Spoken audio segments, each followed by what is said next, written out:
কেন মসজিদ দোতলা বানান লাগবে? কোনো লাভ নাই, কোনো লাভ নাই। 5 ওয়াক্ত মুসল্লি যে কয়জন হয়, ওই কয়জন মুসল্লি জুমার নামাজ পড়লে এনাফ।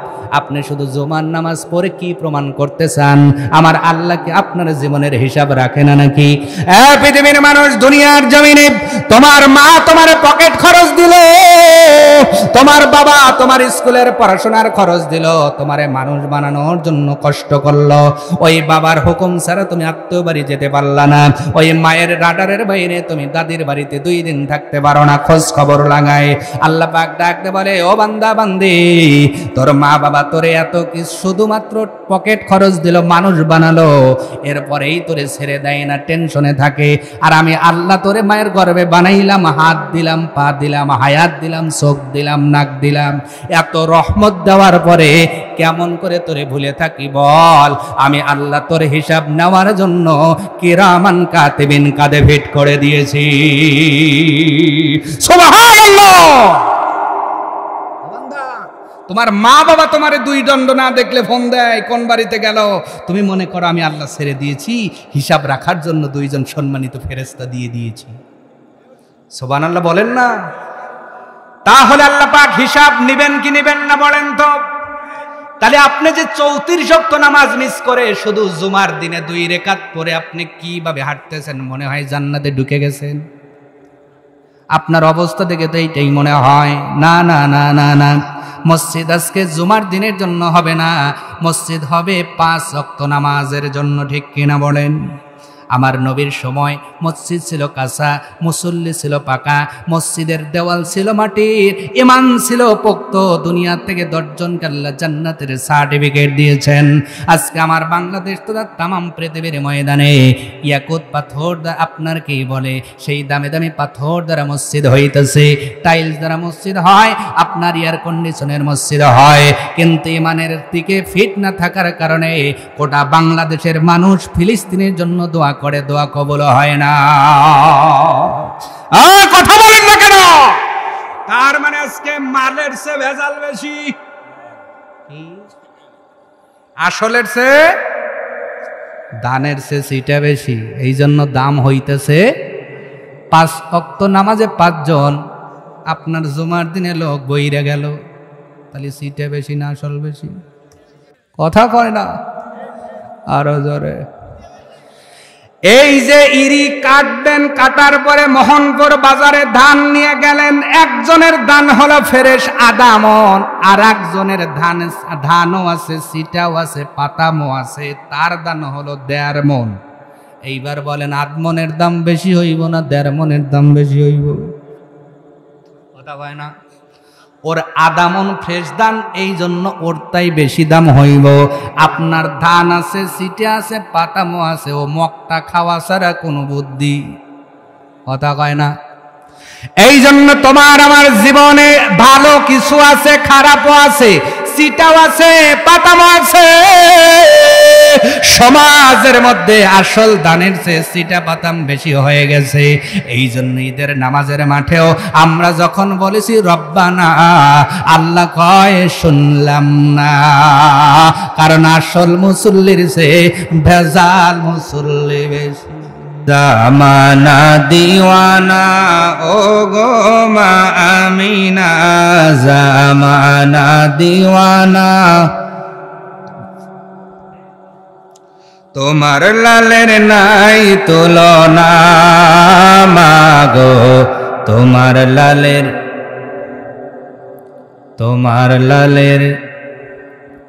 সবাই একটু গলা খ্যাকর দেন আরেকবার। সমস্যা আছে? আমিনার যিনি লাল, লাল বলতে ছেলে বোঝানো হয়। লাল বলতে কি বোঝানো হয়? তাহলে আমিনার যে ছেলে নাম কি? মুহাম্মাদুর রাসূলুল্লাহ সাল্লাল্লাহু, তার কি তুলনা আছে? তাহলে এইটা আমরা বলতে পারবো না? আস্তে না জোরে?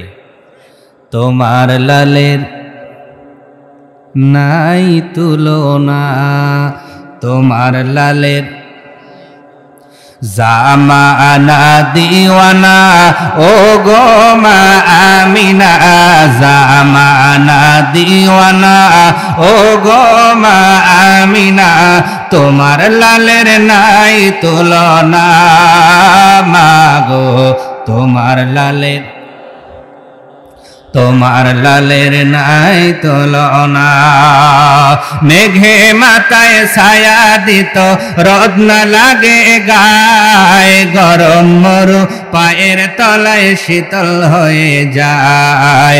মেঘে মাথায় ছায়া দিত, রোদ না লাগে গায়ে, গরম মরু পায়ের তলায় শীতল হয়ে যায়। নূরানি বদনে হাওয়া লাগে শনশনে, নূরানি বদনে হাওয়া লাগে শনশনে, খেজুর পাতায় হেলায় সব ডানা মাগো, তোমার লালের নাই তুলনা। আল্লাহুম্মা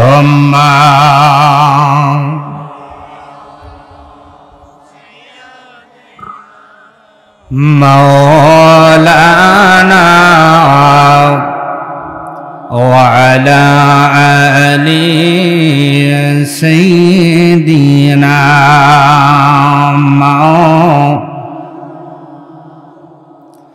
আলহামদুলিল্লাহ, আলহামদুলিল্লাহি রাব্বিল আলামিন, ওয়াসসালাতু ওয়াসসালামু আলা রাসূলিহিল কারীম, আম্মা বাদ। ফা ইয়া আইয়ুহাল হাজিরুনা রাহিমাকুমুল্লাহ। সকলেই প্রাণবন্ত কণ্ঠে পড়ছে আল্লাহুম্মা আমিন। ভালো আছেন তো? রাত গভীর, রাত হচ্ছে বেশি, তারপরে ঈদের পরে খাওয়া দাওয়া একটু বেশি, ঘুম আসা স্বাভাবিক। ভুল বললাম নাকি? পেট বার হইলে চোখের শাটার নেমে আসে, এটা মানব দেহ যিনি বানিয়েছেন সিস্টেম ওয়াইজই বানিয়েছেন। সুবহানাল্লাহ। রাতে যত লেটে খাবেন ঘুম তত লেটে আসবে, যত তাড়াতাড়ি খাবেন ঘুম তত তাড়াতাড়ি ধরবে। এইটা হিউম্যান বডির একটি সিস্টেম ধরতে পারে। তো খাওয়া দাওয়া করেছি আমরা সকলেই, রাতও গভীর হয়ে গিয়েছে, ঘুম দু চোখের আনাসে কানাসে উকি মারছে, ঝুঁকি মারছে। একদম নিদ্রা আসার পূর্বে তন্দার মধ্যেও কিছু কথা আপনাদের মস্তিষ্কের মধ্যে ডেলিভারি দিতে চাই। আল্লাহ পাক যেন আমাদেরকে বলা এবং শোনাটাকে আমলের মধ্যে আপনার পরিগণিত করার তৌফিক দান করে, বলেন আমিন। পার এলংজানি উত্তরপাড়া বাইতুন নূর জামে মসজিদের উন্নতি কল্পে 12তম বার্ষিকী বিরাট ইসলামী জালসার এই প্রোগ্রামে প্রধান অতিথি থেকে শুরু করে বিশেষ অতিথিবৃন্দ, আমার পূর্বে যারা আলোচনা রেখেছেন, বিশেষ করে আমার পূর্বে যিনি আলোচনা রেখে ধন্য করলেন, আমাদের এলাকার গৌরব, অত্যন্ত যোগ্য পাগ্য দক্ষ সুনাম ধন্য একজন আলেম দ্বীন, আমার অত্যন্ত শ্রদ্ধাভাজন ব্যক্তিত্ব, জেনার বলাতেই হয়তো বলার স্পৃহাটা আমার মধ্যে জেগেছিল, জেনার সেই বক্তৃতা শুনেই বক্তৃতা দেওয়ার ইচ্ছা জেগেছিল ছোটবেলায়, এমন একজন মানুষ মাওলানা হেলাল উদ্দিন খান সাহেব। আমরা দোয়া করছি আল্লাহ পাক হজরতের জ্ঞানের গভীরতা আরও বাড়িয়ে দিন, তার শরীরকে সুস্থ রাখুন, তাকে দিনের জন্য আল্লাহ কবুল করুন। এ যাবৎ পর্যন্ত যতটুকু খেদমত উনি করেছেন আল্লাহ যেন জান্নাতের জন্য কবুল করেন। আপনারা যার সামনে বসে আছেন আপনাদের জন্য কি দোয়া করব না? এটা কি হয় নাকি?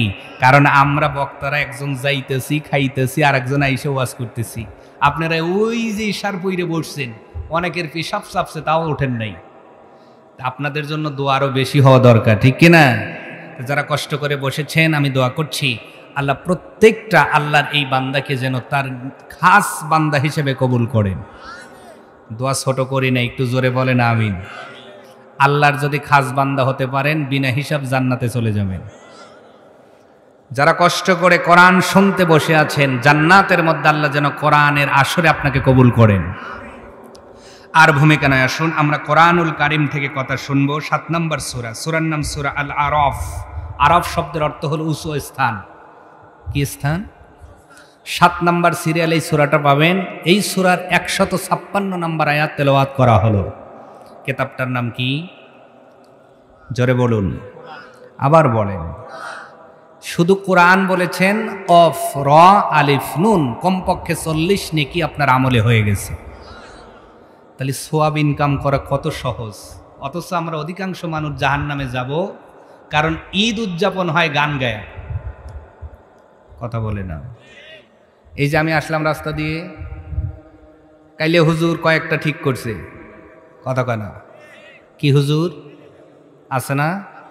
সন্নতে খাতনা হবে, গান না বাজলে সন্নতে খাতনা হয় না। বিয়ে হবে, বিয়ার মধ্যে নাচা গানা বক্স না বাইরে এমনকি বিয়েই হয় না। এরকম আছে না নাই? আসতে বলে আছে না নাই? আজকের দিনে শত শত জায়গায় এই আল্লাহর গজবের কাজ হচ্ছে। আল্লাহ যে আমাদের ওই জায়গার থেকে ফিরায়া এই জান্নাতের বাগানে এনেছেন, একটু জোরে হবে না আলহামদুলিল্লাহ? এই যে আলহামদুলিল্লাহ বলেছেন, আলিফ লাম হা মিম দাল, 5টা, লিল্লাতে আছে 4টা, 5 আর 4 কত? 90 নাকি আপনার আমলে হয়ে গেছে। তাহলে সোয়াব ইনকাম করা কত সহজ, অথচ আমরা অধিকাংশ মানুষ জাহান্নামের কাতারে দাঁড়িয়ে আছি।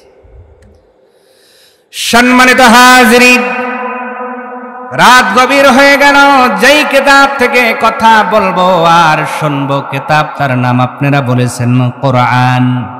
বলেন তো দেখেই নামটা কি আমরা রেখেছি নাকি রেখেছে?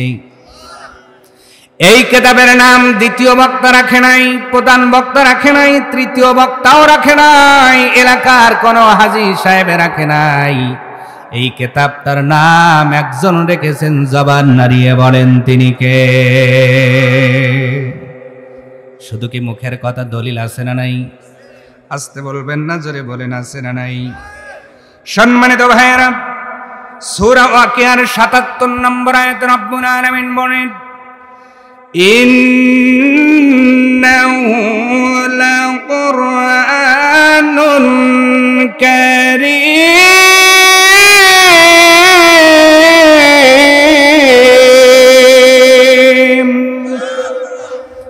সূরা ওয়াকিয়ার ৭৭ নম্বর আয়াতে রব্বুল আলামিন বলছেন, পৃথিবীর মানুষ শোনো, এইটা শুধু কোরআন নয়, এইটা হলো কোরআনুন কারীম, সম্মানিত কোরআন। জোরে বলুন সুবহানাল্লাহ। এমন একটা কিতাবের মধ্যে রব্বুল আলামিন 114টি সূরা দান করলেন। আল্লাহ পাক যেন বলেন, বান্দারে এই কিতাবটা আমি আল্লাহ দান করলাম, দেখে দেখে পড়ো, আর এর মধ্যে যে কাজগুলো বৈধ করে দিয়েছে এইগুলো করো, আর যেগুলো হারাম করে দিলাম এইগুলো ছাড়ো। আশা করা যায় তোমরা জান্নাতি মানুষ হয়ে যাবা।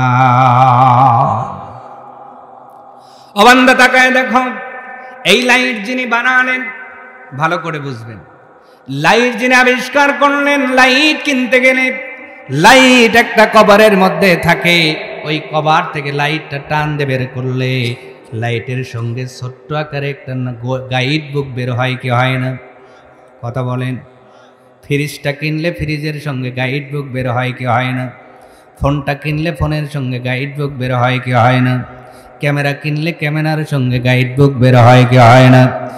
ওই মানুষগুলো বলে দিয়েছে, পৃথিবীর মানুষ, আমি লাইট আবিষ্কার করলাম, ফ্রিজ আবিষ্কার করলাম, ফোন আবিষ্কার করলাম, এই ফোন, এই লাইট, এই ফ্রিজ কি কি কাজ করলে ভালো থাকবে, কি কাজ করলে নষ্ট হয়ে যাবে, এই সব বর্ণনা দিয়ে আল্লাহ ওই মানুষগুলো গাইড বুক বানায় দিল। এবার এই লাইটের সঙ্গে লেখা আছে, এই লাইটের যেই জায়গায় জয়েন দিবেন ওই জায়গায় কোনো আর্দ্রতা লাগা যাবে না, পানি লাগানো যাবে না, পানি লাগলে তার নেগেটিভ পজিটিভ এক জায়গায় হয়ে বাস্ট হয়ে যাবে। আছে না নাই? এবার আপনি চিন্তা করলেন, লাইটে লাইন দেওয়ার পরে আমি পানিতে চুবাবো, কথা কয় না? যদি আপনি এই ধারণা কইরা চুবাইতে যান, আগে আপনি শর্ট খায় শীত পাঠান, কথা কয় না? শর্টকা পরে গিয়েছে, একজন কয়, কিরে কি হয়েছে, পরিষ্কার? আমি তো বুঝি না, পড়লাম কে? কয়, তুমি লাইন দিয়া এইটা আবার পানিতে ধরছো, এই জন্য তো আর্থিন খায় শর্ট খাইছাও। বললাম, তার মানে আপনার কেনা জিনিসও আপনার ইচ্ছাতে চলাতে পারছেন না, যিনি বানিয়েছেন ওনার নিয়মে চলান লাগবে। কথা বলে না? ফ্রিজ যে আপনি কিনলেন, আপনার ইচ্ছা মতো চালাতে পারবেন? উনি যে বলছে ফ্রিজটারে শীতকাট করা যাবে না, দাঁড় করায় নিয়ে যাবেন, বাসায় নিয়ে যা 1.5-2 ঘন্টা রেস্ট দিবেন, এরপরে খালি ফ্রিজ লাইন দিবেন, এরপরে লোড দিবেন, এবং ওখানে লেখা আছে শীতের দিনে কতটুকু দেওয়া যাবে, গরমের দিনে কতটুকু দেওয়া যাবে। এখন আপনি চিন্তা করলেন ফ্রিজ আমার টাকাতে কিনছে, আমি পুরো লাইন দেব, কাজ হইব? আল্লাহ রাব্বুল আলামিন বলছে বান্দানি ইন্নাহু লাকুরআনুন কারীম, ও বান্দা বান্দি সম্মানিত কোরআন এই জন্য দিয়েছি আমি যে তোমার হাতে হাতটা লাগাই দিলাম শরীরের সঙ্গে, এই হাতটা কি কি কাজ করতে পারবে আর কি করতে পারবে না আমি আল্লাহ এই কোরআনুল কারিমার মধ্যে ইনক্লুড করে দিলাম।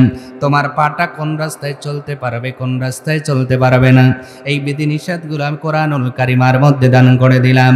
ও বান্দা বান্দি তোমার জবান দিয়ে কোন কথা বের হতে পারবে আর কোন হয় কেমন করে একটু লক্ষ্য করেন। আমাদের ঈদ হলো পোশাক দিয়া, কথা না বললে আমি মোনাজাত দেব, কষ্ট হচ্ছে আপনাদের? আমাদের অনেকের ঈদ পালন হয় পোশাক দিয়া, সারা মাস রোজা নাই, তারাবি নাই, ইফতার নাই, কিন্তু কেনাকাটার আগে কথা কয় না, পাঞ্জাবি কিনছে 5,000 টাকার সেট, কিন্তু সোস পাঞ্জাবি ঠাকনুর নিচে চলে যায়, কথা কয় না। অনেকের ঈদ হলো পোশাক দিয়া, আর অনেকের ঈদ হলো হুন্ডার মধ্যে তেল বইরে এদিক ওদিক গাই দিয়া, কথা কয় না, ভুল বললাম। আবার অনেকের ঈদ হলো আত্মীয় বাড়িতে ঘুরতে যাইয়া, অনেকের ঈদ মানে ও বুঝাইতে চাই কফি হাউজে কফি খাওয়া। উধুনিয়াতে নামাজ পড়াই, প্র্যাকটিক্যাল দেখি। গতকাল শ্বশুর বাড়িতে বিকাল বেলা যাব, একজনের কাছ থেকে জিজ্ঞেস করলাম ব্যাপার কি, খবর কি? হুজুর খবর বালা না, বাংলা পাড়ের দিয়ে ডুইকা বাবুলি দহ দিয়ে যায়, আবার ওই জায়গায় দিয়ে উঠছি, কারণ আমি জানি ওই রাস্তায় গেলে হুজুর গান শুনবেন না, মানে একবারে আপনাকে ওই কি বলে জ্যামে আটকায় গান শুনাইব, বোঝেন নাই? মানে জ্যামে আটকে গেছে হুজুর, বলে এখন সাউন্ড জোরে দে, হুজুর এক বাগে পাইছি, ভুল বললাম। এইটা হলো আমাদের ঈদ, এটা হলো আমাদের। অথচ ঈদ সম্পর্কে কত খোঁজ খবর নবী দিয়েছেন ভালো করে বোঝেন। ঈদের দিনে কত খোঁজ খবর নবী দিয়েছেন। পৃথিবীর মানুষ ঈদের দিন যখন চলে আসে নবীজি ডাক দে বলেন, আল্লাহ রাব্বুল আলামিন ফেরেশতাদের ডাক দে বলেন, ইয়া মালাইকাতি, ও আমার ফেরেশতারা বলো তো দুনিয়ার ময়দানে যেই বান্দা বান্দি তার ডিউটি পরিপূর্ণ করলো, পরিপূর্ণ সংখ্যায় পরিপূর্ণ করলো, বলতো তার পুরস্কার কেমন হওয়া উচিত? ফেরেশতারা বলল, আল্লাহ তোমার যেই বান্দা বান্দিগুলো পুরো মাস ডিউটি পালন করেছে তাদেরকে পরিপূর্ণ প্রতিদান দেওয়া দরকার। আমার নবী ডাক দে বলেন, হে উম্মত, ওই সময় আল্লাহ পাক ডাক দে বলে, আমার ফেরেশতারা তোমরা সাক্ষী থাকো, আমার জালালিয়াতের কসম, আমার সম্মানের কসম, রহমতের কসম, আমি আল্লাহ ঘোষণা দিয়ে দিলাম আমার যেই বান্দাগুলো পুরো মাস রোজা পালন করেছে আমি আল্লাহ তার জীবনের গুনাহগুলো মাফ করে দিব। শুধু তাই নয়, 2 নাম্বার, আমি আল্লাহ আজকে আমার বান্দা বান্দির সব দোয়াগুলো কবুল করব, আল্লাহু আকবার। 3 নাম্বার পুরস্কার আল্লাহ পাক ঘোষণা করে বলেন, পৃথিবীর বান্দা বান্দি শোনো, আমি আল্লাহ শুধু মাফ করব না, আমি আল্লাহ শুধু দোয়া কবুল করব না, আমি আল্লাহ তার জীবনের সব গুনাহগুলো সওয়াবে রূপান্তরিত করে দে। কি দিনটাই না গেল, অথচ এই দিনটা আমাদের আল্লাহর ইবাদত হইল। এই তো আমাদের ঈদ।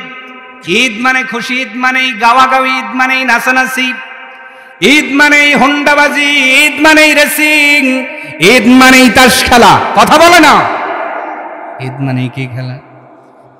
বাইরা বাইরে এক জায়গায় হইছে, আনন্দ খুঁজে পাই না, কয়লাও 4 জন গোল হয় বৈশা। এখন তো পরীক্ষায় 23-এ আপনার 33-এ পাস, কিন্তু যখন 4 ভাইরা তাস খেলতে বসে এদের বেলে 28-এই পাস, কথা কয় না। 28-এ পাস করার লোক আপনাদের এলাকায় আছে না? নয়, আসতে বলেন কেন? এটাও কিন্তু ঈদ আনন্দের মধ্যে পড়ে। মুসলমান হিসেবে নাউজুবিল্লাহ কি জোরে বলা যায় না। এই জন্য সব বিধিনিষেধ আল্লাহ দিয়ে দিয়েছেন কোরআনুল কারীমের মধ্যে। আল্লাহ রাব্বুল আলামিন বলে, ও বান্দা বান্দি, এই জন্য আমি আল্লাহ তোরে বানায়া দিলাম, বানানোর পরে স্বাধীন করে দেই নাই। আমি আল্লাহ কিতাব দিয়ে তোমাকে একটা রুলসের মধ্যে নামাইয়া দিলাম। এই কিতাবের রুলস অনুযায়ী যতদিন চলবা আমি আল্লাহ তোমারে বড় ভালোবাসবো।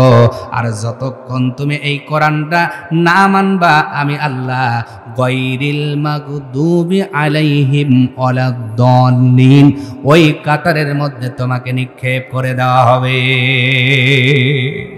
এই জন্য কোন দলে থাকবেন আপনার ব্যাপার।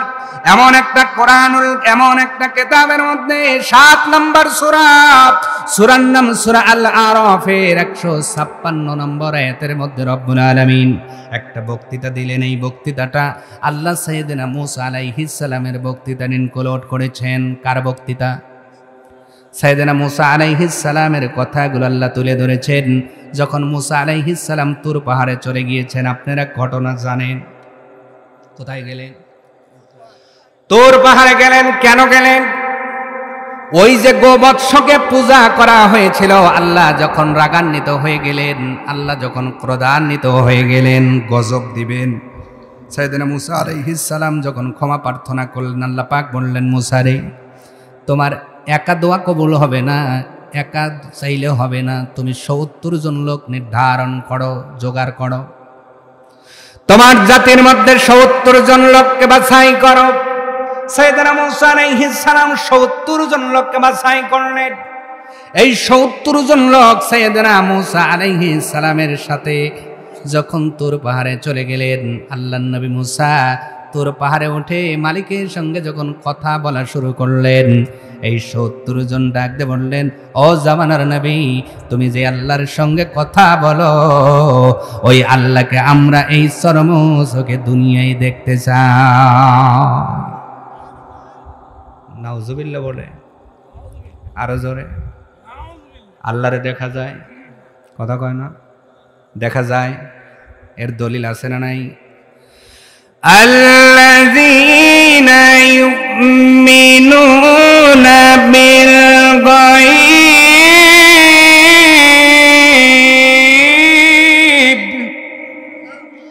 রব্বুল আলামিন সূরাতুল বাকারার 3 নম্বর আয়াতের প্রথম অংশ দিয়ে বলছেন, পৃথিবীর মানুষ শোনো, মুত্তাকি তো তারা যারা রব্বে কারিমকে না দেখেই বিশ্বাস স্থাপন করে।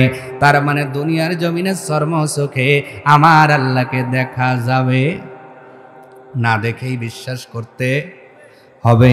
কিন্তু জাতির লোকেরা বলে আমরা দেখতে চাই। মূসা আলাইহিস সালাম বলে দেখার কোনো সুযোগ, কারণ সাইয়েদনা মূসা আলাইহিস সালামই তো দেখেন নাই। দেখছেন নাকি? উনি তো দেখেন নাই। উনি না দেখার পরে ওনারা যখন দেখতে চাইলেন, আল্লাহ রাব্বুল আলামিন এমন একটা বিজলির চমক দিয়েছেন, 70 জন লোক দুনিয়ার জমিন থেকে বিদায় হয়ে গেছে। এক ঝলকানিতে 70 জন। পাওয়ার আল্লাহর আছে না নাই? আছে না নাই? এবার সাইয়েদনা মূসা আলাইহিস সালাম কি কথা বললেন এই আয়াতের মধ্যে রব্বুল আলামিন সেটাই তুলে দিয়েছেন। ও জাতির লোকেরা, এই আলোচনা করার উদ্দেশ্য হলো আল্লাহ আপনার আবদার সইবেন, এই জন্য যে কোনো আপনার করা যাবে না। আল্লাহ আপনার দোয়া শুনবেন, দোয়া কবুল করবেন। এর মানে তাই নয় যে আপনি প্রেম করছেন, আল্লাহর কাছে দোয়া করবেন আল্লাহ তারে নিয়ে যেন ভাইগে চলে যাবে ভারি। এ দোয়া করার লোক আছে না? সবে বরাত আল্লাহ সব দোয়া কবুল করে। যেই এই কথা শুনছে যুবকরা আর বেশি যায়। এরা আজকে যুবক বেশি কে কইলে হুজুর কইছে না আজকে সব দোয়া কবুল হইব। ম্যাক্সিমাম যুবকের ওয়াজের সুইট এইটা কথা কয় না। বলে মা বাবা তো রাজি হইতেছেন, আল্লাহ ব্যবস্থা আপনিই কইরেন, গাড়ি ঘোড়া ঠিক মতো যান পাই। নাউজুবিল্লাহ। দোয়া কবুল হয় জন্যই যে সব দোয়া করা যাবে বিষয়টা এমন, চাইতে হবে সিস্টেম ওয়াইজ, ঠিক কিনা বলে? জাতির লোকেরা সেটা বুঝলো না। আজকে আমাদের মধ্যে এমন লোক আছে না নাই? সারা জীবন নামাজ পড়ি না, শুধু শুক্রবারে তাও 2 রাকাত পড়ি হুজুরের পিছনে, কথা বলে না। এই তো আমি মুসল্লি, অথচ যখন আল্লাহর কাছে চাই আল্লাহ ফেরদাউসটা দিও, ফেরদাউস কম দিও না, বেশি দিও, কথা বলে না। আবার যখন আপনার মোহনপুর বাজারে দাঁড়িয়ে হিন্দু ভাইদের সাথে কথা বলি, তখন বলি আমি কিন্তু মুসলমান। আমি কি 35 ওয়াক্তের 34 ওয়াক্ত পড়ে না, শুধু জুমার দিনে 2 রাকাত পড়ে মুসলমান। হে গরুর গোস্ত খায় মুসলমান, সে বিয়েতে যৌতুক নিয়ে মুসলমান, আছে না নাই? কথা বলে না, আছে না নাই? এরকম মুসলমান হওয়া যাবে না। 70 জন লোক বিদায় হয়ে গেলেন। কিছু সময় পর সাইয়েদনা মূসা আলাইহিস সালামের হুশ চলে আসলেন। উনি যখন জাগনা পেলেন, দেখলেন 70 জন লোক বিদায় হয়ে গিয়েছেন।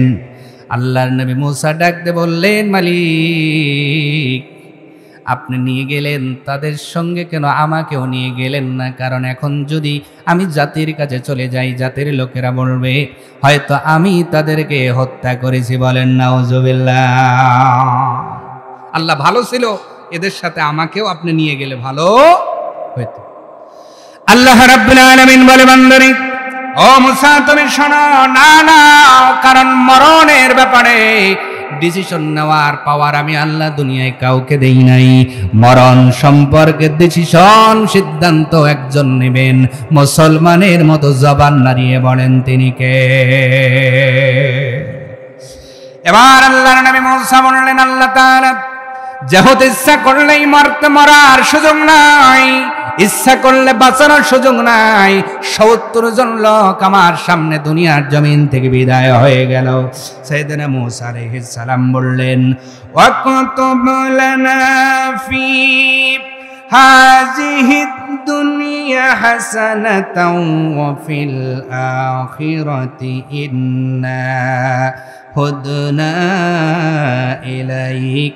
আওয়াজ তুলে বলুন আল্লাহু আকবার। সাইয়েদনা মূসা আলাইহিস সালাম বললেন, আল্লাহ আমি ইচ্ছা করলেই মরতে পারবো না, বাঁচতেও পারবো না। যেহেতু মরণের চাবি আপনার হাতে, আপনি যেহেতু আমাকে বাঁচিয়ে রেখেছেন, তবে আল্লাহ তাআলা এমন অবস্থায় আপনি বাঁচায় রাখেন যেন আপনি দুনিয়াতেও ভালো পাই, আখিরাতেও সম্মান পাই। বলেন সুবহানাল্লাহ। কি চমৎকার দোয়া মূসা আলাইহিস সালাম করলেন। এই দোয়াটা আমাদের করার দরকার আছে না নাই?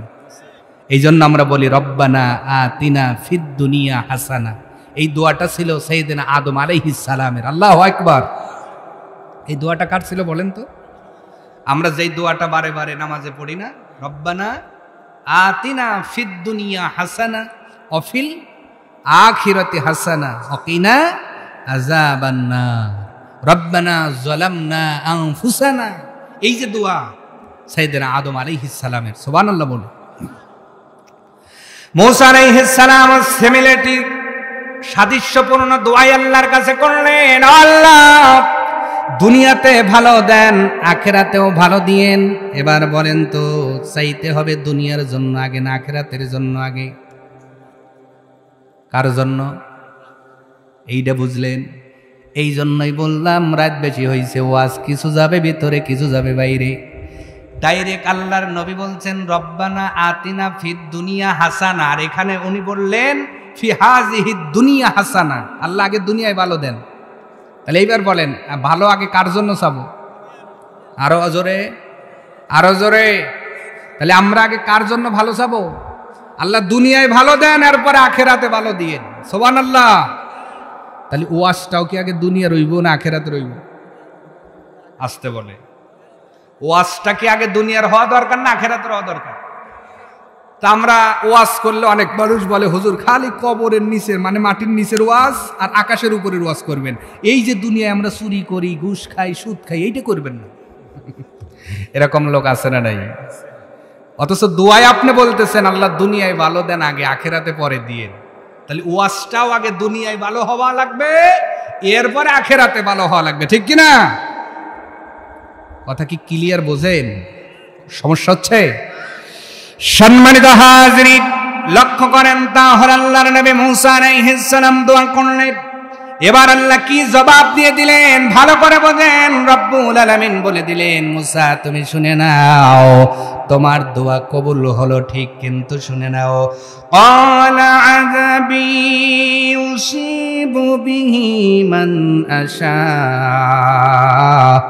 ও মূসা তুমি শোনো, আমি সকলকেই দুনিয়াতে ভালো দেই না, আখেরাতে ভালো দেই না।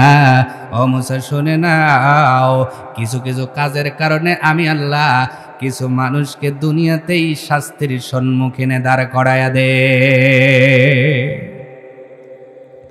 ও মুসা তাকায় দেখো সাইয়েদানা নূহ আলাইহিস সালামের সন্তান কেনানের দিকে নবীর সন্তান হওয়ার পরেও রিসালাত না মানার কারণে দুনিয়ার জমিনে তাকে ভালো দেই নাই, আখিরাতেও ভালো দেওয়া হবে না।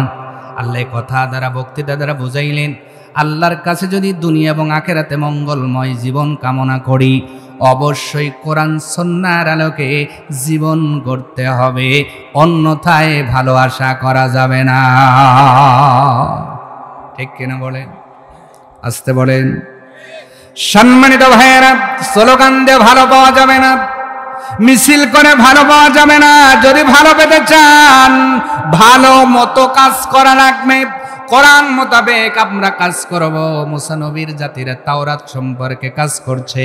প্রত্যেকটা পয়গম্বরকে আল্লাহ আসমান থেকে কিতাব নাজিল করে জানিয়ে দিয়েছিলেন, তোমরা যদি দুনিয়া আখিরাতে ভালো পেতে চাও, অবশ্যই আসমানি কিতাব অনুযায়ী আমল করা লাগবে।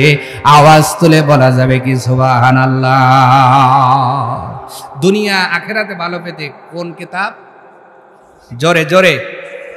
তার মানে মানুষের রচিত কোন কিতাব দ্বারা আমি আপনি দুনিয়া আখিরাতে ভালো ফল পেতে পারি?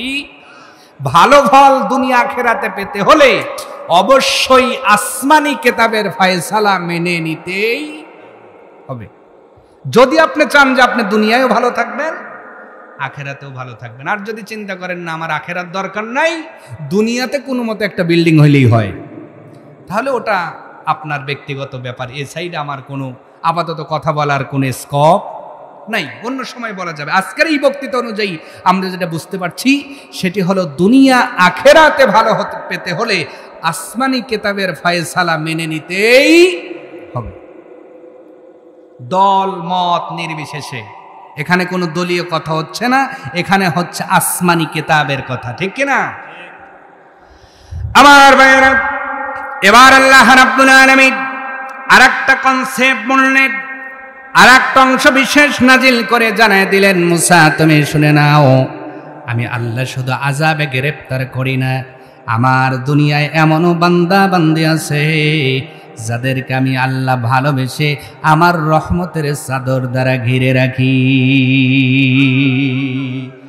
রহমতি ওয়াসিআত কুল্লা শাই। মুসা তুমি শোনো, আমি আল্লাহ প্রত্যেকটা জিনিসকে আমার রহমতের চাদর দিয়ে ঢেকে রেখেছি। সুবহানাল্লাহ। এইবার আপনারা বলবেন, হুজুর কেমন করে আল্লাহ রহমতের চাদর দিয়ে আমাদের ঢেকে রাখলেন? আমার ভাইয়েরা, এই কথাটা বুঝতে হলে সাইয়েদনা জিবরাইল আলাইহিস সালামের একটি বর্ণিত ঘটনায় যেতে হবে। আমার নবী, আপনার নবী সাইয়্যিদুল মুরসালিন, খাতামান নবিয়্যিন আউয়ালিন আল আখিরিন, নবী মুহাম্মদুর রাসূলুল্লাহ সাল্লাল্লাহু আলাইহি ওয়াসাল্লাম মসজিদে নববীর মধ্যে বসে আছেন। জিবরাইল আমিন হাজির হলেন। নবী গো, আপনার কাছে একটা আবেদ বান্দার ঘটনা বলতে চাই। নবী বললেন, বলো জিবরাইল, কি বলতে চাও বলো। নবীর কাছে জিবরাইল আমিন বললেন, নবী গো, আপনার কাছে একজন আবেদ বান্দার ঘটনা বলবো। তিনি 1 বছর নয়, 2 বছর নয়, গোটা একাধারে 500 বছর আল্লাহর ইবাদতের মধ্যে মশগুল ছিলেন। কয় বছর? আমি আপনি বাঁচবো কয় বছর? 100 বছরও গ্যারান্টি। উনি ইবাদত করছেন কয় বছর? আল্লাহ যে রহমতের চাদর দিয়ে ঢেকে রাখেন, এই কথাটা আপনি ভালো করে বুঝতে সুবিধা হবে, এই জন্য বলছি।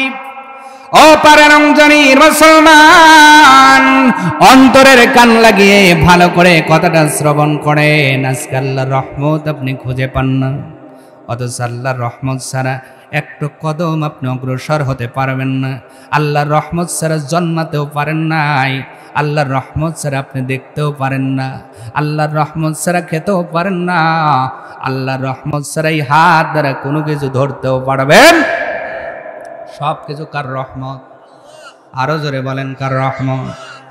আমার ভাইয়েরা, এই যে ঈদ পালন করলেন ছেলের সাথে মেয়ের সাথে, আপনার পরিবারের সাথে, বলেন তো কার রহমত? এই ঈদে আসতে যাই অনেক অ্যাক্সিডেন্ট করে দুনিয়া থেকে বিদায় হয়ে গিয়েছে, রেকর্ড আছে না নাই? ওই কাতারে আপনাকে আল্লাহ রাখতে পারতেন কি পারতেন না? আল্লাহ ওই কাতারে না রেখে আপনাকে সুস্থভাবে যিনি ঈদগাহে নিয়ে গিয়েছিলেন, আওয়াজ তুলে বলবেন তিনি কে? সন্তানের সন্ন্যতে খাতনায় বক্স বাজাইতেছ, মেয়ের বিয়ে বক্স বাজাইতেছ। ও মুসলমান, তুমি মনে করো তোমার শরীরটা আজকে ভালো যাইতেছে, তোমার শক্তি। না না না, আল্লাহ রহমত দিয়া তোমার শরীর ভালো রাখছে, এই জন্য তোমার বক্স বাজাইতে ভালো লাগে। মনে রেখে দিও, আল্লাহ তোমার শরীরের মধ্যে দামি একটা পার্টস দিয়েছেন, হার্ট নামক পার্টস।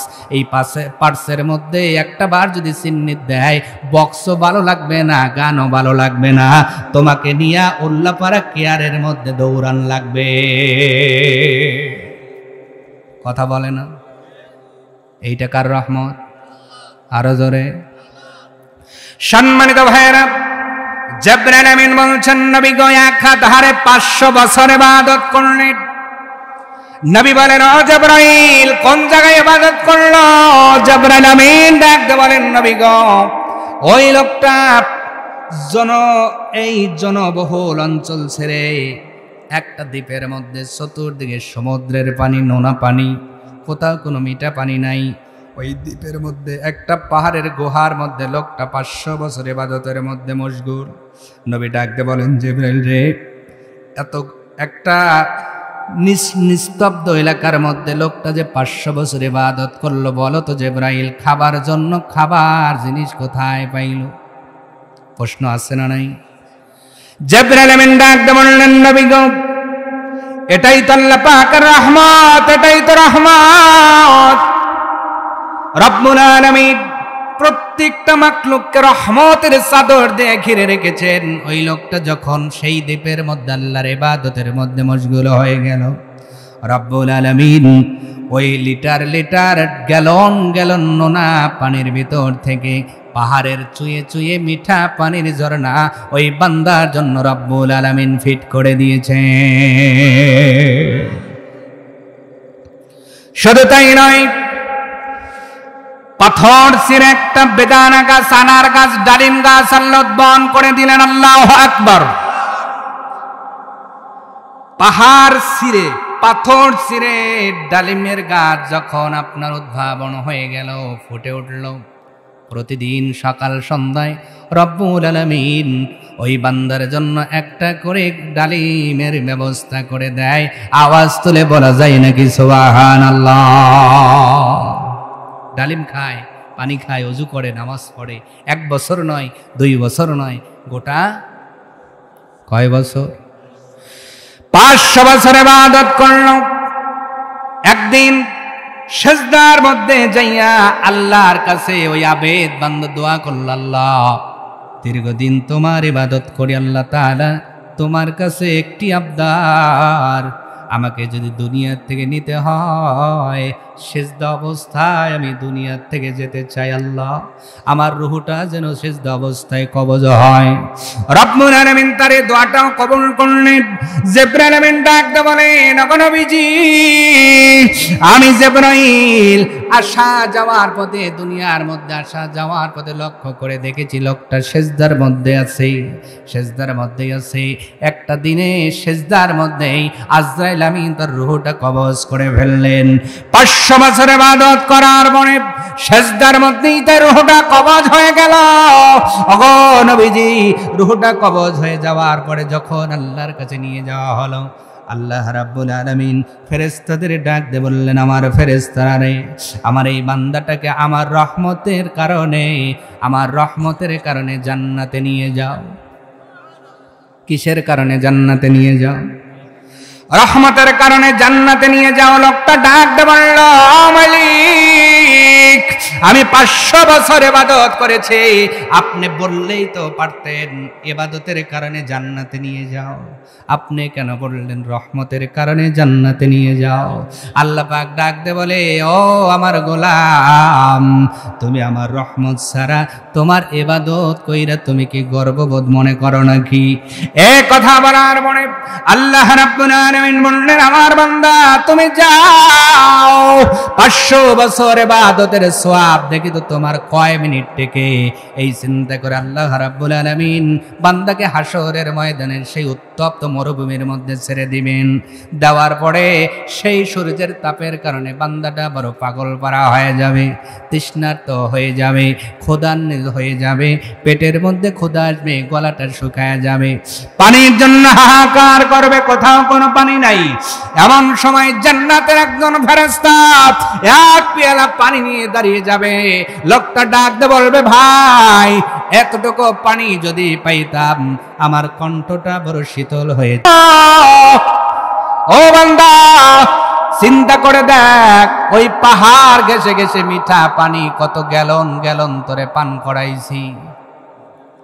আজকে যদি এক পেয়ালা পানি খাইয়া 500 বছরের ইবাদত দাও, বল রে বান্দা বল, এই 500 বছর যে পানি খাওয়াইলাম এর কারণে তুমি দেওয়ার জন্য কি রেখেছ? বান্দা বড় শর্মিন্দা হয়ে যাবে। আল্লাহ রাব্বুল আলামিন বলবে, ও বান্দা আরো কিছু জিজ্ঞাসা করে জবাব দাও। ও বান্দা, যেই দিন মায়ের গর্ভের ভিতরে আমি তোরে পুরুষ বানিয়েছিলাম, আমি তোরে মানুষ বানিয়েছিলাম, ও বান্দা তোরে গরু বানাই নাই, কুকুর বানাই নাই, ছাগল বানাই নাই, আমি আল্লাহ তোরে সমুদ্রের কোনো প্রাণী বানাই নাই, হিংস্র প্রাণীও বানাই নাই, বিড়ালও বানাই নাই। বিষধর সাপ বানাইলে মাজাই বাইরা সাইজ করতো, কথা কয় না। যদি কুকুর বানাইতাম যাইতে একটা লাত্তি আসতে একটা লাত্তি, ঠিক না? তাও বানাই নাই। তোর মায়ের গর্ভের ভিতরে যেই দিন আমি আল্লাহ তোরে বানাইলাম, আল্লাযী খলাকাকা ফাসাওয়াকা ফাআদালাক। ও বান্দা বল, মায়ের গর্ভের ভিতরে আগে তোরে বানাইলাম, এরপরে শক্তি দিলাম, তারপরে সুন্দর করে হাত পা নাক সব কিছু ফিট করে দিলাম। বান্দা এইটা তোর আমলের কারণে না আমার রহমতের কারণে? বান্দা এই দিন বলবেন, আপনার রহমতের কারণে আমারে বানাইছেন, আমার হায়াত দিয়েছেন, আমার হাত পা দিয়েছেন, চোখ দিয়েছেন। ও বান্দা বান্দি, আজকে যারা আল্লাহর রহমত খুঁজে পাও না তাদের জন্য একটু বলে যাই, ভালো করে শোনো। আল্লাহ পাক ডাকতে বলবে, আমার বান্দা আমি তোরে শুধু বানাইলাম না, মায়ের গর্ভে থেকে দুনিয়ার মুখটা দেখাইলাম, হায়াত দিলাম রে। বল তো বান্দা বল, এই যে দামি দুইটা চোখ আমি আল্লাহ লাগায় দিলাম, দুনিয়ার ময়দানে অনেক অন্ধ বান্দা আছে, আমি আল্লাহ ইচ্ছা করলে তোরে জন্ম অন্ধ বানাইতে পারতাম। জন্ম অন্ধ বানাইলে হাইকোর্টে আপিল করার মতো কোনো কায়দা থাকতো, কিন্তু আমি আল্লাহ তোর অন্ধ বানাই নাই, দামি দুইটা চোখ দিয়েছে, এইটা তোর ইবাদতের কারণে না আমার রহমতের কারণে। জোরে ও বান্দা, দুনিয়ার ময়দানে অনেক মানুষ বোবা আছে না নাই? বোবা মানুষ আছে না নাই? আল্লাহ বলবে, বান্দারে আমি ইচ্ছা করলে তোরে বোবা বানাইতে পারতাম, বানাই নাই। এই যে বলার মতো শক্তি দিয়েছে, এইটা তোর ইবাদতের কারণে আমার না আমার রহমতের কারণে। ও বান্দা, দুইটা হাত দিয়েছি, দেখো অনেক মানুষের হাত নাই, আছে না নাই? অনেক মানুষের পা নাই, আছে না নাই? অনেক মানুষের কান নাই, অনেক মানুষের নাক কাটা। বান্দারে আমি আল্লাহ তোরে খুদ বানাই নাই, নিখুঁত করে বানিয়েছি। বলতো বান্দা, এইটা তোর ইবাদতের কারণে না আমার রহমতের কারণে? ওই দিন বান্দা শুধু আফসোস করবে, নিজের মাথাটা নত হয়ে যাবে। আল্লাহ পাক আবার ডাক দিয়ে বলবে, ও বান্দা, নখ সম্মুখে থেকে নিয়া হাজার হাজার মাইল দূরে ওই পাহাড়ের পাদদেশে পাথর বেদ করে গাছ বানাইয়া প্রতিদিন সকাল বিকাল যেই দামি ফলটা তোরে খাওয়াইলাম, এই ফলটা যে খাওয়াইলাম তোর ইবাদতের কারণে না আমার রহমতের কারণে। বান্দা বলবে, আল্লাহ রহমতের কারণে। পানি সার্ভিস দিলাম কিসের কারণে? রহমতের কারণে। ও বান্দা, তুমি যে অক্সিজেন নিয়েছো টনকে টন গ্যালন গ্যালন, এই যে অক্সিজেন সার্ভিস দিলাম, যেই অক্সিজেন ছাড়া একটা মিনিট তুমি বাঁচতে পারতা না। কার্বন ডাই অক্সাইড বেশি হয়ে গেলে দুনিয়াটা অ্যাটম বোমের মতো বাস্ট হয়ে যাইত। আমি আল্লাহ গাছ দিয়ে কি সুন্দর ব্যালেন্স করে দিলাম রে বান্দা বান্দি, এইটা তোমার ইবাদতের কারণে না আমার রহমতের কারণে। বান্দা বলবে, রহমতের কারণে। বান্দা, এত কিছু যদি রহমতের কারণে করে থাকি, আজকে কিয়ামতের দিন আমার রহমত ছাড়া একটা মানুষ আমার জান্নাতে যেতে পারবে না।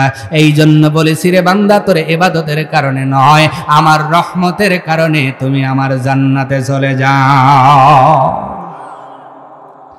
বান্দা শর্মিন্দা হয়ে যায়, ডাকতে বলবে, ও মালিক, বুঝি নাই, ক্ষমা চাই। আল্লাহ রাব্বুল আলামিন মুসা নবীকেও স্মরণ করায় দিলেন, মুসা রে, ওয়া রাহমাতি ওয়াসিআত কুল্লা শাই, আমি আল্লাহ আমার রহমত দিয়া পৃথিবীর সব কিছুকে চাদরের মতো বেষ্টন করে রেখেছি। আওয়াজ তুলে বলা যায় না সুবহানাল্লাহ? ওই রহমতের মধ্যে পার এলংজানি নাই? হ্যাঁ, পার এলংজানি থাকলে আমি নাই, আমার মাহফুজ ভাই নাই, সভাপতি নাই, আপনি নাই, শুধু যারা গান বাজাইতেছে এরা নাই। কি গান? এরা তো হরতাল দিছে। হরতাল কি করলো? যে ওখানে ওয়াজ হইতেছে, আমরা যামু না, হরতাল। আল্লাহ কয় তোরা হরতাল দে। আল্লাহ যদি কয় ওই গানের বাড়ির জন্য আমি 2 মিনিট অক্সিজেন হরতাল দিলাম, কয় মিনিট? কথা কয় না, 1 মিনিটই শেষ। তার মানে এখন হার্ট আরো দুর্বল, 2 মিনিটও আর লাস্টিং করে না। তাহলে এই যে একটা অসুস্থ রুগ্ন একটা হার্ট নিয়ে আপনার এত লাফালাফি কেন? কেন লাফালাফি? 2 মিনিট অক্সিজেন হরতাল দিলে আপনি উঠে দাঁড়াতে পারবেন না। আপনার বাড়িতে গান বাজে কেন? কে আপনারে পাম দিল? সাওয়াল পাল শোনে না। এই যে ইনি একটা দামি কথা কইছে, হুজুর আমরা মানা করি, সাওয়াল পাল শোনে না। সাওয়াল পাল শোনে না, কিয়ামতে কি হইব ওইটা আল্লাহ কইছে। কিয়ামতে কি কইব? ছেলে পেলে গুলো বলবে, আল্লাহ আমরা চাইছি তাই এনে দিছে। আদাল্লানা, আজকে তাদেরকে আমাদের পায়ের নিচে এনে দেন, তাদেরকে সিঁড়ি বানায়া বুকের উপর লাথি দিয়ে সাথে নিয়ে জান্নাতে যাব। এটা আমার কথা না, কার কথা? জোরে জোরে। ছেলে চাইলেই দিতে হবে, বিষয়টা এমন। মেয়ে চাইলেই, প্রয়োজনে ইসলামের স্বার্থে, কোরআনের স্বার্থে ত্যায্য পুত্র করা যাবে, জাহান্নামে যাওয়া যাবে না। কথা বলেন না কেন? বেটা চাইছে দেওয়া লাগবে, ও বেটার সে ঠেঠা ভালো। দুষ্ট গরুর সে শূন্য গোয়াল, এটা সাহাবীরা প্রমাণ করেছেন। এই জন্য আমরা নামাজে বলি সিরাতাল্লাযীনা আনআমতা আলাইহিম, আল্লাহ তাদের মতো করে আমাদের চালান। তারা শুধুমাত্র ওমর ফারুক, তার ছেলে আবু শামা মদ না যাই না কি মারটা না দিছে, 50টা মারার পরে, 60টা মারার পরে মারা গেছে, কবরের উপর আবার মারছে। এর নাম গার্জিয়ান, এর নাম বাপ, এর নাম কি? আর আমার বেটা কয় লাগবো। আবার দেখি মাঝে মাঝে উনি টুপি মাথায় দেওলাইতেছে। কথা কন না কা? ছেলে নাই চাইছে না এনে দিচ্ছেন, আপনার লাসা লাগে। কয় হুজুর আওয়াজ শুনলে 3 অক্ষর লাভ দেয়। 3 অক্ষর কি দেয়? 3 অক্ষর বোঝেন না? ক, ল আর ব। কি হয়েছে? এই কলব। অনেকের তো ওই যে বাজনা দিলে কলব লাফায়।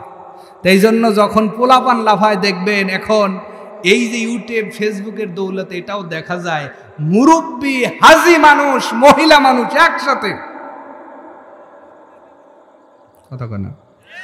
ভুল বললাম? ভুল বললাম? আল্লাহ রহমতের এরিয়া থেকে নিরাশ হয়ে যায়েন না, দূরে যায়েন না। এই যে সামিয়ানাটা দেখতেছেন না, এইরকম সামিয়ানা গানের অনুষ্ঠানেও টানানো হয়। সামিয়ানা হয়তো এটাও টানানো হতে পারে কোনো সময়, এইটাই হয়তো কোনো অনুষ্ঠানে টানানো হতে, সামিয়ানা সেম হতে পারে, কিন্তু অবশ্যই পরিচয় দুইটা বহন করে। নবীর ভাষায় এইটা মাজালিসুল ইলম হিয়া রাউযাতুম মির রিয়াজিল জান্নাহ, এইটা জান্নাতের বাগান, আর ওইটা জাহান্নামের গর্ত। কোনটা আপনার বাড়িতে আসা যাবেন এটা আপনার ব্যাপার, আপনাকে বুঝাতে হবে ছেলেকে, সন্তানকে, মেয়েকে। আচ্ছা আপনার আর বিবেক দিয়ে বলেন তো, যেই ছেলে মেয়ের বিয়েতে বক্স বাজানো হলো, অশ্লীল গান বাজানো হলো, বিয়ে পড়ানোর পূর্বে ছেলে মেয়ে, বাবা মা, বোন, ভাগ্নি সব মিলে নাচলো, সেই বিয়েতে আমার মতো হুজুর যতই দোয়া করে আল্লাহ জিগের আটার মতো লাগা দিও আল্লাহ, কাজ হইব? আল্লাহ বেটা একটা দিও আল্লাহ, হাসান হনের মতো। আল্লাহ কয় হ্যাঁ আইসা দেখ। কথা কয় না? যেই বাসরঘর গান শুনে বাসরঘর হয়, ওই ঘরে কখনোই নেক সন্তান আসতে পারে পারে। আপনি তো ধান বোনার সময় লাগাইছেন 28, আপনার বোনায় 29 আসবে কেমন? 28 আর আলহামদুলিল্লাহ ঠিক আছে। 28 দান মোটা না, না কোন দান? 8 না 28? সবচেয়ে মোটা দান কোনটা বলেন? 8। আপনাদের ভাষা এখন কথা বলছি, একটু বলবেন কথা প্লিজ। সবচেয়ে মোটা দান কোনটা? জাগরণ। হ্যাঁ, জাগরণ ধান আপনি বুনলেন, বোনার সময় বুনছেন কোনটা? এখন তো আপনি কাটার আগে পাইটকে করছেন, ভাই ওই খেতে কিন্তু ধান লাগাইছি, আপনি কাইটে আইলেন 29 দান। কি ধান লাগাইছেন? কি কাটার সময় চাইতেছেন কি? এইটা কি পাগল ছাড়া কেউ বলবে? তা আপনি বিয়ের সময় লাগাইতেছেন জাগরণ, যখন বেটা হইব হুজুর নিয়ে দোয়া করাইতেছেন 29। আল্লাহ কয় তুই লাগাইছিস জাগরণ, এখন 29 হইবে কেমনে? ভুল বললাম? আমি ভুল বললাম? কষ্ট পেলেন? আর অনেকের তো সন্নতে খাতনার থেকেই জাগরণ, অনেকের সন্নতে খাতনার থেকে কি কইলে হুজুর বিয়ে লাগে না, এখন সন্নতে খাতনার থেকে জাগরণ লাগাইতেছি। আর যখন বিয়ে হইব হুজুর 500 টাকার নোট একটা হাতে দিয়ে কইব, হুজুর মধুর একটা দোয়া মারেন তো দেখি। হুজুর 500 টাকার নোটের ঠেলায় এমন দোয়া করছে না, আল্লাহ সব যারা বরযাত্রী গেছে দোয়া একটা হইছে, কাম হইছে। কথা কয় না? হবে হবে। সম্মানিত হাজিরিন, রাগ করবেন না, অনুরোধ করে বলে গেলাম, আপনারা আমার কাছের মানুষ, সোজা আর পার এলং জানি বেশি দূরে নয়। যেহেতু আপনার জন্মভূমির মানুষ, কষ্ট হলেও কথাগুলো গিলে বাড়িতে যাবেন। এই দুনিয়া চিরদিন আমরা থাকবো না, বলেন তো আমাদের জন্য মাটির ঘরটা অপেক্ষা করতেছে কি করতেছে না? আমরা সবাই চলে যাব, কেউ দুনিয়াতে থাকবো না। এই দুনিয়ায় আজ থেকে 20 বছর আগে তাকায় দেখেন, এই পার এলং জানিতে কত মানুষের আবাদ ছিল, আজকে তারা নাই। আবার 20 বছর পরে আমাদের মধ্যে অনেক মানুষ হারায় যাব। আরো 50 বছর পরে দেখবেন এখানে যারা বসে আছি অধিকাংশ মানুষ হয়তো কবরে চলে যাব, এই দুনিয়াতে থাকবো না। এই জন্য যতদিন এই দুনিয়াতে বেঁচে থাকবো, বলেন তো একজনের হুকুম মানতে হবে, তিনি কে? যেই মসজিদের প্রোগ্রাম আপনারা দিলেন, এই সবচেয়ে বড় প্ল্যাটফর্ম হল আল্লাহর হুকুম মানার প্ল্যাটফর্ম। প্রতিদিন 5 বার আল্লাহর পক্ষ থেকে আজান হয়, ডাকা হয়, ও বান্দা নামাজের জন্য আসো, হাইয়া আলাস সালাহ, নামাজের জন্য আসো রে বান্দা।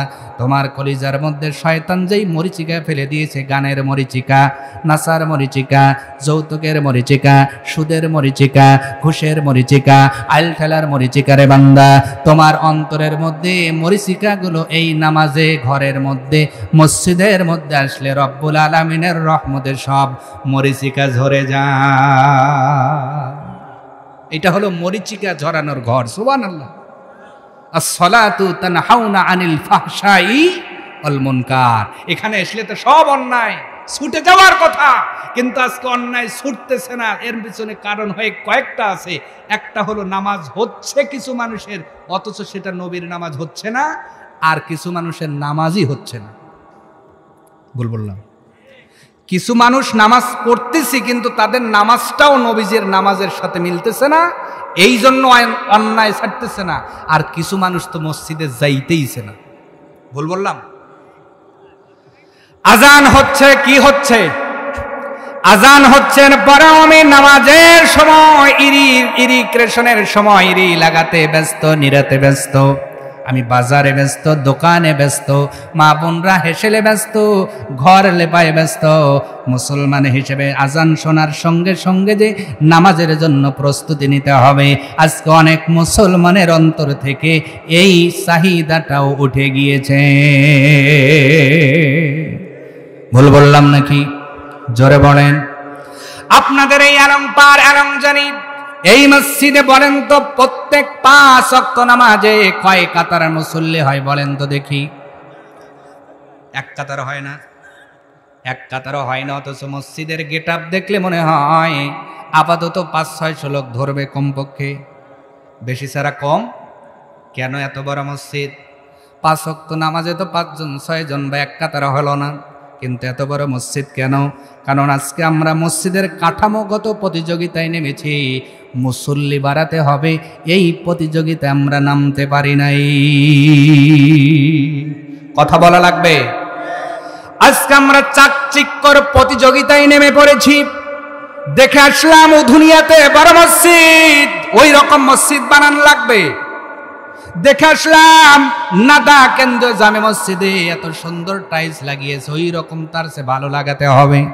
দেখে আসলাম উল্লাপাড়া কেন্দ্রীয় মসজিদে এরকম এসি লাগাইছে, এর চাইতেও ভালো এসি লাগাতে হবে। কিন্তু একটাবারও বলি না। দেখে আসলাম উল্লাপাড়া কেন্দ্রীয় মসজিদে 5 ওয়াক্ত নামাজ এমনি সের কাতারে ভরে যায়, আমার এই মসজিদে মুসল্লি বাড়ান লাগবে, এই স্লোগান আমরা কোনো কমিটি দিতে পারি না।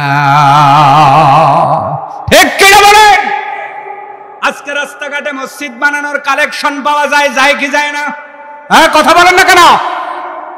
ভাই দিয়া যান, 5 টাকা দিয়ে যান, 10 টাকা দিয়ে যান, 100 টাকা দিয়ে যান, জান্নাত কিনে নিয়ে যান। মরে মরে মনে মনে এমন কালেকশন আছে না নাই? আজকে টাকা কালেকশন হয় মসজিদ বানানোর জন্য, কিন্তু এই মসজিদ যে মুসল্লিতে ভরা লাগবে, মুসল্লি কালেকশন করার কোনো লোক খুঁজে পাওয়া যায় না। ভুল বললাম নাকি? আজকে মসজিদ বড় বানানো হয় কেন? জুমার দিনের জন্য। কিসের দিন? আবার অনেক জায়গায় দেখবেন 2 তলাও করা হয়, কিসের জন্য? বলে জুমার দিনের জন্য। হুজুর শুক্রবার আসলে মসজিদে লোক ধরে না কেন? মসজিদ 2 তলা বানান লাগবে, কোনো লাভ নাই, কোনো লাভ নাই। 5 ওয়াক্ত মুসল্লি যে কয়জন হয়, ওই কয়জন মুসল্লি জুমার নামাজ পড়লে এনাফ। আপনি শুধু জুমার নামাজ পড়ে কি প্রমাণ করতে চান? আমার আল্লাহকে আপনার জীবনের হিসাব রাখে না নাকি? পৃথিবীর মানুষ, দুনিয়ার জমিনে তোমার মা তোমার পকেট খরচ দিল, তোমার বাবা তোমার স্কুলের পড়াশোনার খরচ দিল, তোমারে মানুষ বানানোর জন্য কষ্ট করলো। ওই বাবার হুকুম ছাড়া তুমি আত্মীয় বাড়ি যেতে পারলা না, ওই মায়ের রাডারের বাইরে তুমি দাদির বাড়িতে 2 দিন থাকতে পারো না, খোঁজ খবর লাগায়। আল্লাহ পাক ডাকতে বলে, ও বান্দা বান্দি, তোর মা বাবা তোরে এত কি শুধুমাত্র পকেট খরচ দিল, মানুষ বানালো, এরপরেই তোরে ছেড়ে দেয় না, টেনশনে থাকে। আর আমি আল্লাহ তোরে মায়ের গর্ভে বানাইলাম, হাত দিলাম, পা দিলাম, হায়াত দিলাম, চোখ দিলাম, নাক দিলাম, এত রহমত দেওয়ার পরে কেমন করে তোরে ভুলে থাকি বল? আমি আল্লাহ তোর হিসাব নেওয়ার জন্য কিরামান কাতিবিন কাঁধে ফিট করে দিয়েছি। সুবহানাল্লাহ।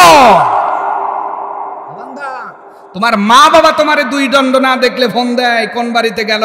তুমি মনে করো আমি আল্লাহ ছেড়ে দিয়েছি, হিসাব রাখার জন্য 2 জন সম্মানিত ফেরেশতা দিয়ে দিয়েছি। সুবহানাল্লাহ বলেন না? তাহলে আল্লাহ পাক হিসাব নেবেন কি নেবেন না বলেন তো? তাহলে আপনি যে 34 ওয়াক্ত নামাজ মিস করে শুধু জুমার দিনে 2 রাকাত পড়ে আপনি কিভাবে হাঁটতেছেন? মনে হয় জান্নাতে ঢুকে গেছেন? আপনার অবস্থা দেখে তো এইটাই মনে হয়। না না না না না, মসজিদ আজকে জুমার দিনের জন্য হবে না, মসজিদ হবে 5 ওয়াক্ত নামাজের জন্য। ঠিক কিনা বলেন? আমার নবীর সময় মসজিদ ছিল কাঁচা, মুসল্লি ছিল পাকা, মসজিদের দেওয়াল ছিল মাটির, ইমান ছিল পোক্ত। দুনিয়া থেকে 10 জনকে আল্লাহ জান্নাতের সার্টিফিকেট দিয়েছেন। আজকে আমার বাংলাদেশ তো তামাম পৃথিবীর ময়দানে ইয়াকুত পাথর আপনার কি বলে, সেই দামি দামি পাথর দ্বারা মসজিদ হইতেছে, টাইলস দ্বারা মসজিদ হয়, আপনার এয়ার কন্ডিশনের মসজিদ হয়। কিন্তু ইমানের দিকে ফিট না থাকার কারণে গোটা বাংলাদেশের মানুষ ফিলিস্তিনের জন্য দোয়া করে, দোয়া কবুল হয় না। কথা বলেন না কেন? তার মানে আজকে মালের চেয়ে ভেজাল বেশি, আসলের চেয়ে দানের চেয়ে সিটা বেশি। এই জন্য দাম হইতেছে 5 ওয়াক্ত নামাজে 5 জন, আপনার জুমার দিনে লোক বইরে গেল, তাহলে সিটা বেশি না আসল বেশি? কথা কয় না আরো জোরে। এই যে ইরি কাটবেন, কাটার পরে মোহনপুর বাজারে ধান নিয়ে গেলেন, একজনের ধান হলো ফ্রেশ আধা মন, আর একজনের ধানও আছে, সিটাও আছে, পাতামো আছে, তার দাম হলো 1.5 মন। এইবার বলেন আধ মনের দাম বেশি হইব না 1.5 মনের দাম বেশি হইব? কথা হয় না? ওর আধা মন ফ্রেশ ধান, এই জন্য ওর তাই বেশি দাম হইব। আপনার ধান আছে, সিটে আছে, পাতামো আছে, ও মগটা খাওয়া ছাড়া কোনো বুদ্ধি। কথা কয় না? এই জন্য তোমার আমার জীবনে ভালো কিছু আছে, খারাপও আছে, সিটাও আছে, পাতামও আছে। সমাজের মধ্যে আসল দানের চেয়ে সিটা পাতাম বেশি হয়ে গেছে। এই জন্য ঈদের নামাজের মাঠেও আমরা যখন বলেছি রব্বানা, আল্লাহ কয় শুনলাম না, কারণ আসল মুসল্লির চেয়ে ভেজাল মুসল্লি বেশি। কষ্ট হইতেছে, পড়তেছে। আপনি কেন হুজুর এত রাইতে আবার কি ওয়াজ ধরলেন? আমার কাছে এই ওয়াজই আছে, এছাড়া আমি আর পারি না। কারণ সমাজ যেই জায়গায় অসুস্থ, মলম ওই জায়গাতেই দিতে হবে। অসুস্থ হইছে মাথায়, আর আপনি মলম করতেছেন পাটতালে, কিয়ামত হইব, রোগ সারব। তা আপনার যে জায়গায় কমতি, ওই জায়গায় আমাকে বলতেই কষ্ট হলো আপনাদের। আজকে মসজিদ যে অবস্থায় আছে, এইটা যদি পাকা না করে আপনি মারা যান, আল্লাহ আপনাকে বলবে না যে তুমি পাকা করলা না কেন, কিন্তু আল্লাহ এইটা বলবে তুমি নামাজ পড়লা না কেন। কথা বলে না? তাহলে এইবার বলেন, মসজিদ গড়ার আগে দরকার নাকি মুসল্লি পাকা হওয়া আগে দরকার? মসজিদ পাকা হওয়ার আগেই মুসল্লি পাকা হওয়া লাগবে, বুঝলেন তো? মসজিদ পাকা হবে পরে, মুসল্লি পাকা হতে হবে আগে। এইবার বলেন আমাদের ডিউটি কোনটা আগে? আমি আগে পাকা হব, আমি আগে 5 ওয়াক্ত নামাজ পড়ব। এইবার বলেন আগামী সকাল থেকে কে কে 5 ওয়াক্ত নামাজের জন্য নিয়ত করবেন? লিল্লাহে তাকবীর, টান টান। ওই যে ওই জায়গায় কি সমস্যা? কেতলা আলহামদুলিল্লাহ পড়বেন। এইবার অনেকেই একটু অখুশি হয়েছেন, হুজুর হাত দেখান লাগবে কেন? আপনি এইটা কাজ করলেন। একা একা বললে বলতেন তো হুজুর সময় পাই না। কেন পান না? কেন পান না বলেন, কেন পান না আপনি? বলে হুজুর ব্যান চালাই। ব্যান চালাচ্ছেন, কি সমস্যা? আজান হয়েছে, আপনি রাস্তায় আছেন, জামাত করতে পারেন নাই, আপনি আপনার যাত্রীদের নামায়া দেন, এরপরে মসজিদে গিয়ে নামাজ পড়েন, আল্লাহ কবুল করে নেবেন। আল্লাহ বলেন নাই আপনার চাপায়া দেন নাই, আপনি রাস্তায় আছেন, আপনি ইরি লাগাচ্ছেন, ক্ষেত জমিতে আছেন, আপনি এখানে আসলে জামাত ধরতে পারবেন না। ওখানেই আপনি পবিত্র হয়ে ওযু করে ওই আলিতে দাঁড়ায় যান, আল্লাহ 10 গুণ সওয়াব বাড়িয়ে দিবেন। আপনার শরীর থেকে যখন ঘাম ঝরবে, আল্লাহ তাকে দেখে বলবে ফেরেশতারা, দেখো আমার বান্দা রোদের মধ্যে দাঁড়িয়ে আছে, ওর আমল নামায় সওয়াব কম দিও না, 10 গুণ বাড়ায়া দাও। আল্লাহ নেকি দেওয়ার জন্য, জান্নাত দেওয়ার জন্য রেডি হয়ে আছে, আমি আপনি নিতে পারি না। কেন আপনি নামাজ পড়তে পারেন না? আমাকে সেই এক্সকিউজ তো বলেন যে হুজুর আমি এই কারণে পড়তে পারি না। বলেন নামাজি আজকে হচ্ছে না কেন? কারণ আমাদের সিস্টেমগুলোই কেমন যেন। আজকে যদি দেশে এই নিয়ম হতো, বেনামাজি সন্তান নামাজি বাবার সম্পদের অংশ পাবে না, মনে হয় নামাজি কিছু বাড়ত, ঠিক না? যদি এই নিয়মটা মোহনপুরে আসতো, বেনামাজি কোনো মানুষের জানাজায় মুসলমান দাঁড়াবে না, মনে হয় কিছু নামাজি বাড়ত। কথা বলে না? বেনামাজি বোন ভাইয়ের জমির অংশ পাবে না, মনে হয় কিছু নামাজি বাড়ত। বেনামাজি কোনো মানুষকে কোনো আদালতে সাক্ষী হিসেবে নেওয়া হবে না, মনে হয় নামাজি বাড়ত। বেনামাজি কোনো মানুষকে গ্রামের কোনো দরবারে ডাকা হবে না, মনে হয় নামাজি বাড়ত। কথা বলে না? কিন্তু আজকে বাস্তবতা হলো, যারা আজকে বড় বড় পদে এরাই নামাজি নয়। কথা বলে না? কথা বলে না? এরাই নামাজ পড়ে। সম্মানিত ভাইয়েরা, কষ্ট নেবেন না। নামাজ নামাজ কেন আজকে হাতটা দেখালাম জানেন? এই নামাজ আপনার জুয়াইতে আমল, আপনার পার্সোনাল, আপনার একান্ত ব্যক্তিগত একটি আমল। সুবহানাল্লাহ। বাবা বেটে দিবে তো কি দিবে? কয় ভাই? 3 ভাই। কয় ভাই? এতদিন কোনো কথা হয় নাই। 3 ভাই যখন বিয়ে দিছে, বাপ চিন্তা করছে বাপু এখন খালি হইছি। যেই বলছে খালি হইছি, এখন আগে বেতন পাইছে 50,000, 25,000 বাড়িতে দিত, এখন দেয় 5,000। এখন গ্রামের এক চাচা কয়, কিরে ভাতিজা, আগে 20,000 25,000 দিতে, এখন 5,000 দাও কেন? কয় আব্বার যে বাপ, বাইটে দেওয়ার বাপ, তাই জুয়াইতে করতেছি। যদি আমার কথা বুঝে থাকেন হানাতে অ্যান্সার দেন, ঠিক না বে ঠিক? কি করতেছে? কথা বলে না। কি করতেছে? জুয়াইতে করতেছে। আবার অনেকেই তো ধীরে ধীরে আপনার স্বামী স্ত্রী মিলে ডিম ডুম বেইছে, কিছু টাকা গোছায় আবার অন্য জায়গায় জমি কেনে, বাবারে জানায় না। কেন? বলে ওইটা জুয়াইতে। ওইটা কি? যদি আজকে বাইটে দেয় আমার কিছু না থাকে, এক টুকরো জমি আছে, এই চিন্তায় জুয়াইতে করলেন। বলেন তো এই জমি আপনি 5 বছর খেতে পারবেন, এই গ্যারান্টি আছে? 1 বছর খেতে পারবেন, গ্যারান্টি আছে? যেই কবরে থাকবেন, যেই কবরে কেউ নাই, ওই কবরের জুয়াইতে দরকার আছে না ভাই? কি মনে করেন, আছে না? ওই কবরের 1 নাম্বার জুয়াইতে হলো নামাজ। ওই কবরের 1 নাম্বার জুয়াইতের নামাজ হলো 1 নাম্বার জুয়াইতে আমল। আপনার ব্যক্তিগত সাপোর্ট দিবে সেটা।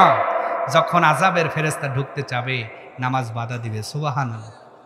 যখন গজব ঢুকবে, কোরআন বাধা দিবে। আল্লাহ কয় বান্দারে তোর জুয়াইতে কিছু আমল দিয়ে দিলাম, এগুলো মিস করিও না। ও বান্দিরা, কোরআন পড়ো, নামাজ ধরো, স্বামীর কথাটা হলো মানো। এইগুলো খুলে সোয়াব না, তোমার জুয়াইতে আমল। কবরে গেলে এই আমলের কারণে তুমি নাজাত পেয়ে যাবে। এই আমলের কারণে তোমার কবরটা নূরে মনোয়ার হয়ে যাবে। এই আমলের কারণে তোমার কবরটাকে আল্লাহ জান্নাতের টুকরা বানায় দেবেন। আর যারা এইগুলো করবে না, তাদের তো সাপোর্টার থাকবে না, তাদেরকে বিভিন্ন ধরনের আযাবের মধ্যে গ্রেফতার করা হবে। সম্মানিত হাজিরিন, তাহলে বলেন তো নামাজ দরকার আছে না নাই? আছে না নাই? আমরা যারা হাত তুলেছি অবশ্যই 5 ওয়াক্ত নামাজ আদায় করব। এবার বলেন তো ফজরের নামাজ কয় রাকাত? ফরজ কয় রাকাত? জহরে কত? আসরে?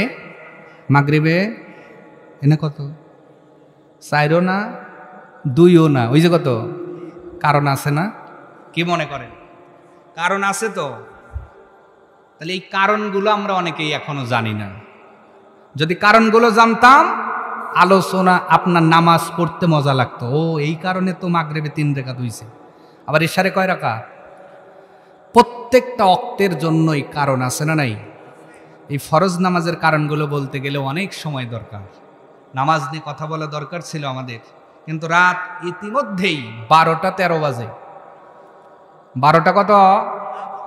12টা 13। সম্মানিত ভাইয়েরা, ফজরের কয় রাকাত?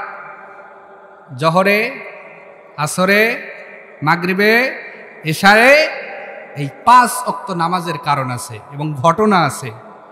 যেই ঘটনার প্রেক্ষিতে আল্লাহ পাক এই 2 রাকাত দিলেন, 4 রাকাত দিলেন, 4 রাকাত দিলেন, 3 রাকাত দিলেন, আবার দিলেন 4 রাকাত। সুবহানাল্লাহ। এবং এই 5 ওয়াক্ত নামাজ 5টা নবীর কারণেই আল্লাহ দিয়েছেন। আল্লাহু আকবার।